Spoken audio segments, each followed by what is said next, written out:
dudes, do the builder here, and in this episode of Zig Master, we're going to be taking a look at the basic concepts and structure of a Zig project, brand new Zig project.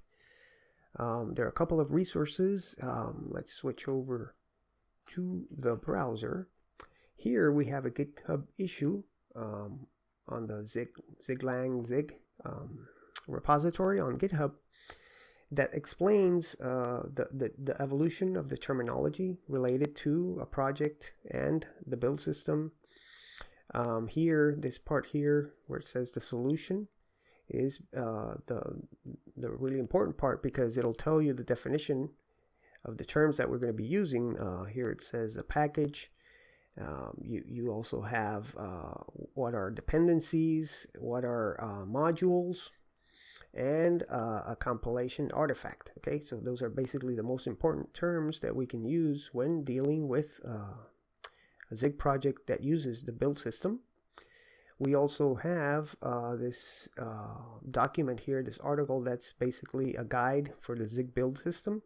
And this covers everything from when to actually you're going to need to use the build system to simple basic parts of the build.zig, and a lot of examples for different use cases where you can take advantage of the power of the build system. Okay, so I'll put links to these in the video description. Let's go back to the terminal, and here in the terminal, let's start out right here. We have an empty directory. So let's create a directory for a new project. Let's call it hello once again. And let's change directory into that directory. And with a zig init, we'll see that we have the basic initial structure of a Zig project. We have a build.zig, we have a build.zig.zon, and we have a source directory. Okay, inside that source directory, we're going to find two files here. We have main.zig and root.zig. In previous versions of Zig, you had separate commands, zig init exe and zig init lib. Okay, and the init exe would create a project specific to producing a main executable file, and the init lib would set up a project for creating a library, either a static library or a shared library. But the new zig init will create a project that has sample code for both of these cases, because the reality is that the way the build system works in Zig is that you can have one project that will involve executable files and libraries and many of these types of artifacts. So limiting a project to just one type of artifact is not aligned with the reality of how Zig works, Zig development works. So let's take a look at, let's open up that build.zig file. Okay, this file is heavily commented, so I encourage you to read these comments when you have the time. And once you've gotten used to the file, if you want to remove the comments, what I do in NeoVim, here I use the %G for global. The question mark is going to be my delimiter, and I'm going to be looking for lines that at the beginning we can have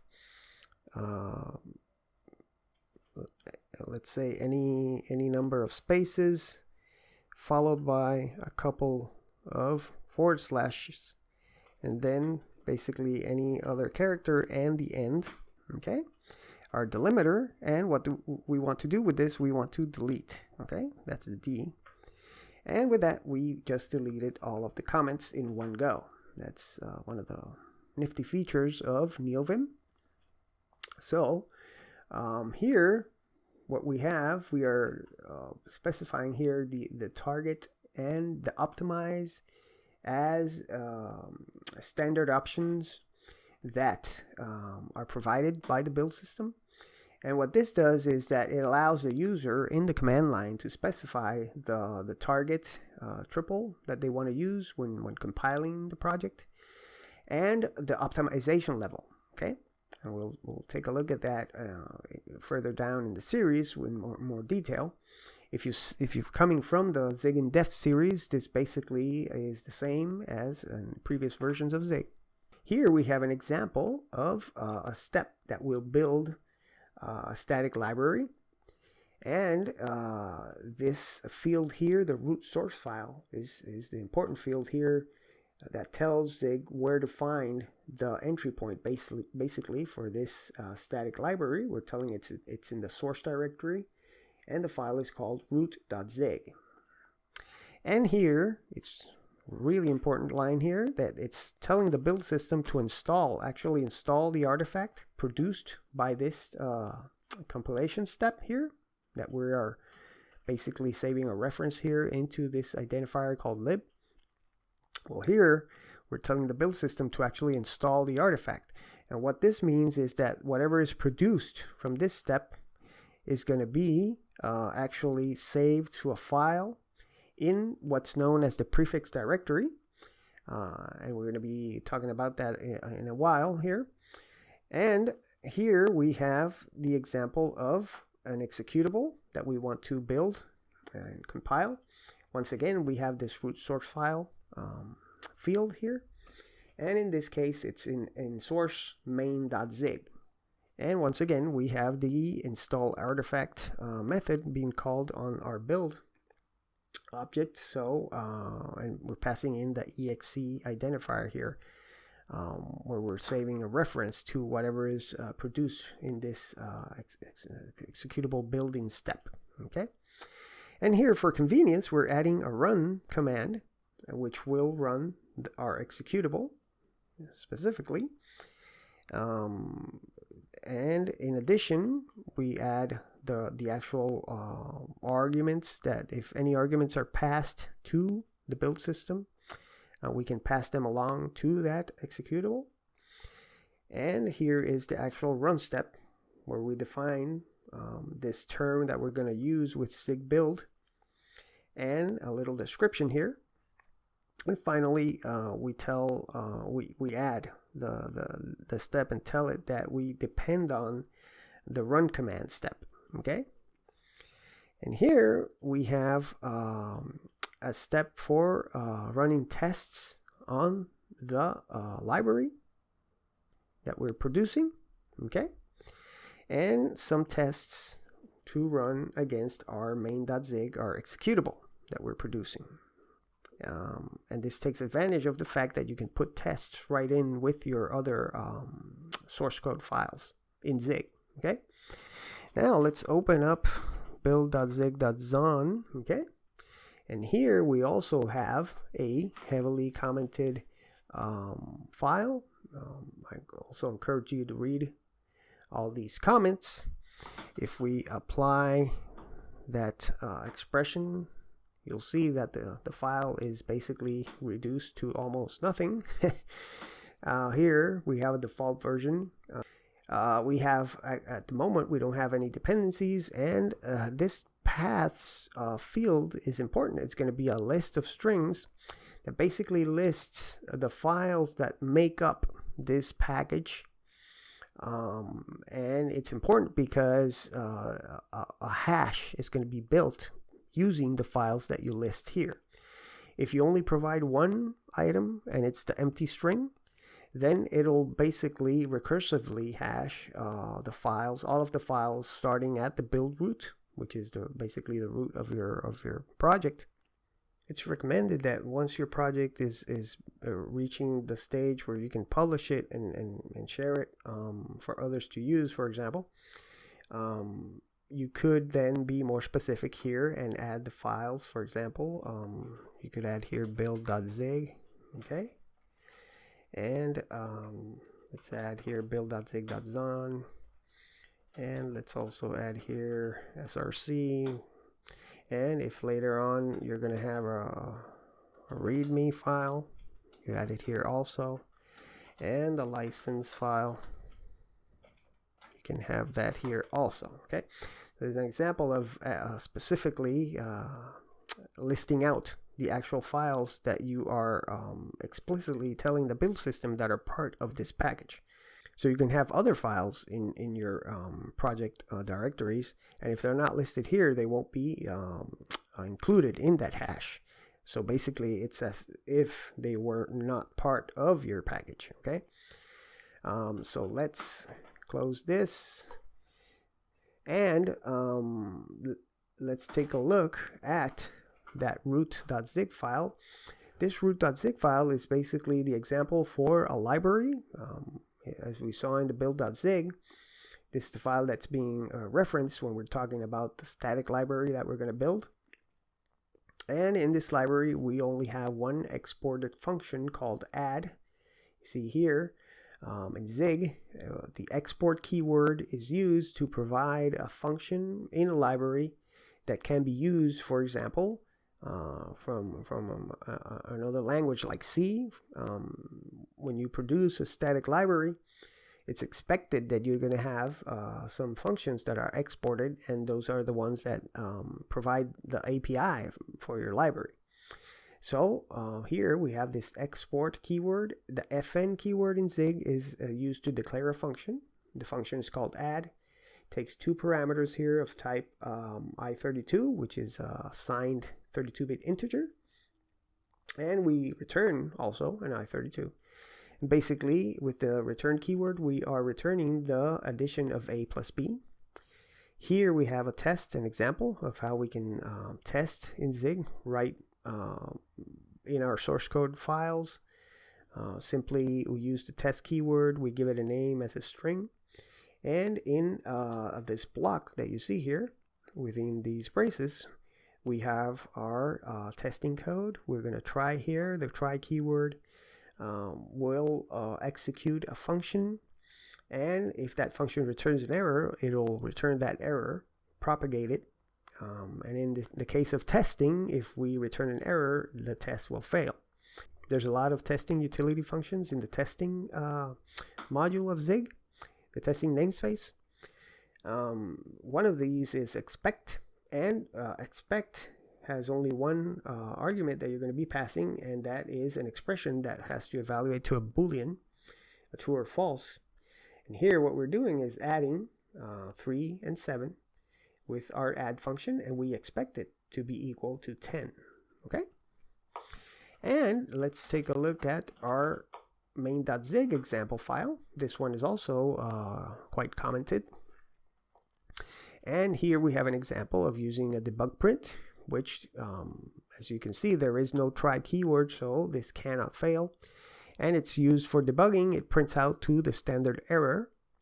You see a lot of this in a lot of Zig code, but you have to be aware that this is a debugging tool. It's not the main printing output that you should be using in production applications. For that, you have to use the standard out. And here we have an example of grabbing what's known as the standard output writer. Okay, so you're using here the stud IO, get stud out, and the writer method of that. And then we create here what's called a buffered writer, because if you want to, in most cases, you're going to be writing, you're going to be making system calls. To improve performance, you want to buffer that. So this is like a best practice to use a buffered writer, and you wrap it around the writer of the standard out.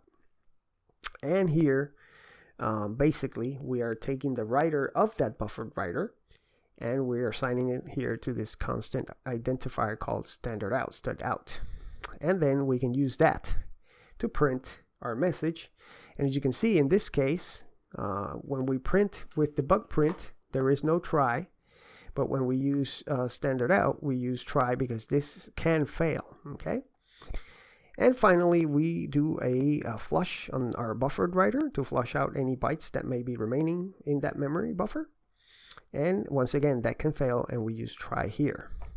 And as we saw with the library, we can have a test right here with our code. Basically, we are creating here what's known as an array list. We're using defer here. The defer keyword will execute a function or evaluate an expression at the end of its scope. So in this case, this is the scope. Okay, so when this scope ends, this expression will be evaluated, which is a function call. We're basically calling init on the list. We want to liberate those resources. We add here to the list. This can fail, so we use try.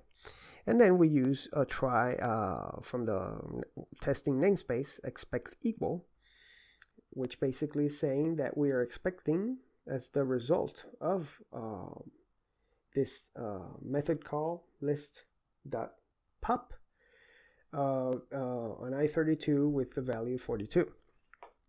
Okay, so let's exit out of that. And if we do a zig build,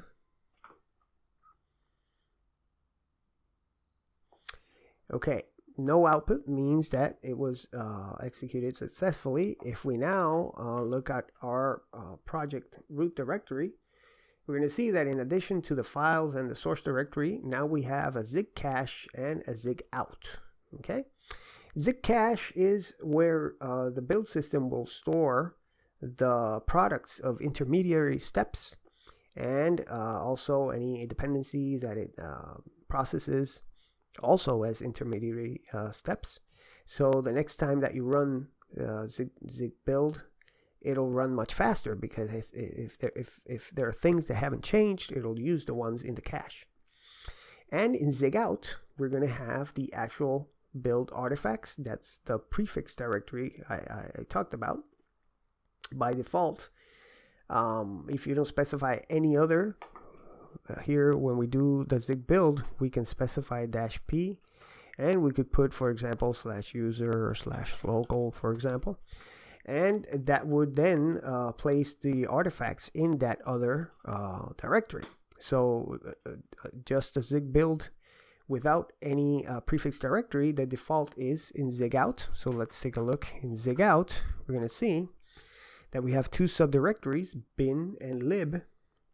And inside the bin directory, we have our actual executable, hello. So let's try to run that. Bin hello. There you go. And inside our lib subdirectory, we have libhello.a, which is the .a is the standard suffix for or file extension for a static library. If it were a dynamic library, it would be a .so. Okay. If you're on Windows, it'll probably be a DLL, and if you're on Mac, it'll be a dylib. That's the case of dynamic libraries. And the lib prefix is also a convention for libraries. So basically, the build system added that lib to our standard name of hello here for our project. And let's clear the screen. As we saw in our build.zig, we have a convenience step to run zig build run. So this basically combines those two steps of building and then running the executable artifact that's produced. And we also have zig build test. This will run our tests. And this is something that may confuse a lot of users. They don't see any output from zig build test, and it's a little disconcerting because you don't know what happened. But this allows zig build test to be used, for example, in continuous integration processes. You don't want any output in the case of a successful run, because that's basically the convention when you run a program and there's no output, and the return status is success return status. Then that's useful in those types of automation scenarios. If you do want to see some more output, you can use the -- summary all.